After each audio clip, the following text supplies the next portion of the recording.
سؤالك عظيم ومحتاج يتجاوب حتة حتة. بما إن سيريوس أصلا ما كانش بيثق في دامبلدور وكان شايف إن هو شخص عنده أجندته الخاصة، لأن سيريوس أصلا شخص شكاك لأن هو طبيعته كلب. فبالتالي هو كان عنده مشكلة مع الوفاء المتبادل بينه وبين هاري، وكان شايف بوضوح بما إن هو أصلا مخطط قديم إن دامبلدور بيستفيد منه. فبالتالي موضوع إن دامبلدور كان ساحب هاري وراه ومخليه واثق فيه ثقة عمياء ما كانش هيحصل، لأن هو كان هيبقى عنده حد ممثل له الأب والصديق والوزير في الحرب الكبيرة دي. تاني حاجة ودي حزينة شوية، قربه من هرمايني ومن رون في المعركة الأخيرة أو في آخر كتاب ونص، لما قدروا إن هم يعيشوا مع بعض ويكونوا إن هم زي جبهة مقاومة، وقدروا إن هم واحدة واحدة يجمعوا نفسهم ويجمعوا بعض ويبتدوا يقاوموا، وتبتدي الحرب الأخيرة في هوجورتس. ما كانتش هتحصل بالشكل ده، لأن حتى بيته اللي هو جريمولد بليس كان هيتحول لمركز عمليات ومكان للتجمع ومكان بيقدروا إن هم يخططوا منه ويتحركوا منه، وفي نفس الوقت معاهم ساحر كبير وقوي يقدر يحميهم.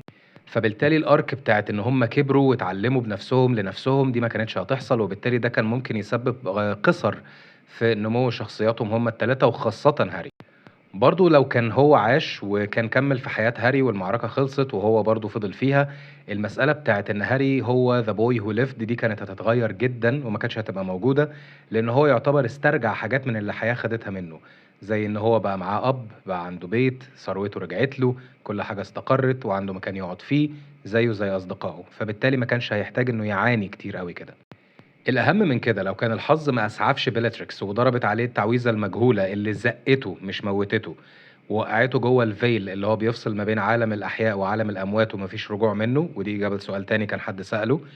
بالتالي كان هيرد لها الضربة بضربة ممكن تنهي حياتها.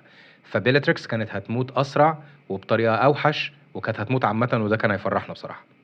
لكن بناءً على شخصية هاري وشخصية سيريوس ذات نفسه، المشهد الأخير لمّا كان هاري اكتشف إن هو آخر هوركروكس واضطر إن هو يروح الغابة وإن هو يضحي بنفسه، كان ممكن سيريوس برضه يموت، لإن سيريوس ما كانش هيوافق إن هاري يموّت نفسه. هو شاف صديق عمره بيموت مرّة، وهو شايف صديق عمره لتاني مرّة في هاري، ومش قادر يتعامل معاه إن هو ابن، هو بيعامله إن هو صديقه اللي راح منه. فبالتالي مع التعب النفسي ومع المشاكل العقلية اللي كانت عند سيريوس بعد أزكبان، هو ما كانش هيقدر يستحمل إنه يعيش بنفس الذنب مرتين. بالعكس، القصة هنا كان ممكن تاخد جانب أظلم بكتير ودموي أكتر بكتير، لأن فولدمورت ما كانش هيسمح إن هاري يتمنع عنه، وطبعا سيريوس بتهوره المعروف كان هيعمل خطوة غبية أكيد، وهيحاول إنه يضحي بنفسه مكان هاري. فبالتالي كان الموضوع هيبقى أسوأ بكتير نفسيا على هاري. فوق كل ده، كل وأي حاجة كلنا عرفناها عن سنيب ما كانتش هتحصل ولا كانت هتظهر للنور، ولا كان هيتم منها أي حاجة لسبب بسيط جدًا. سيريوس عارف كويس أوي مين هو سيفيروس سنيب، عارف حقيقة سيفيروس سنيب، عارف كويس أوي هو بدأ منين وراح فين، وكان من الناس اللي موجودة وشافته وهو بيشق طريقه ناحية سيد الظلام بنفسه من غير إجبار، مش زي لوسيوس.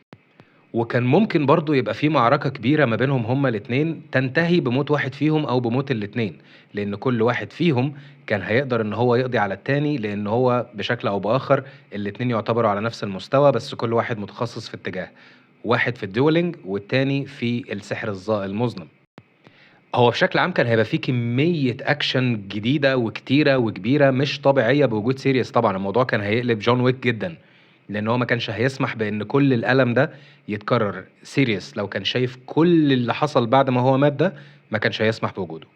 عجبني أوي السؤال المعقد ده، مستني أسئلة بالمنظر ده كتير.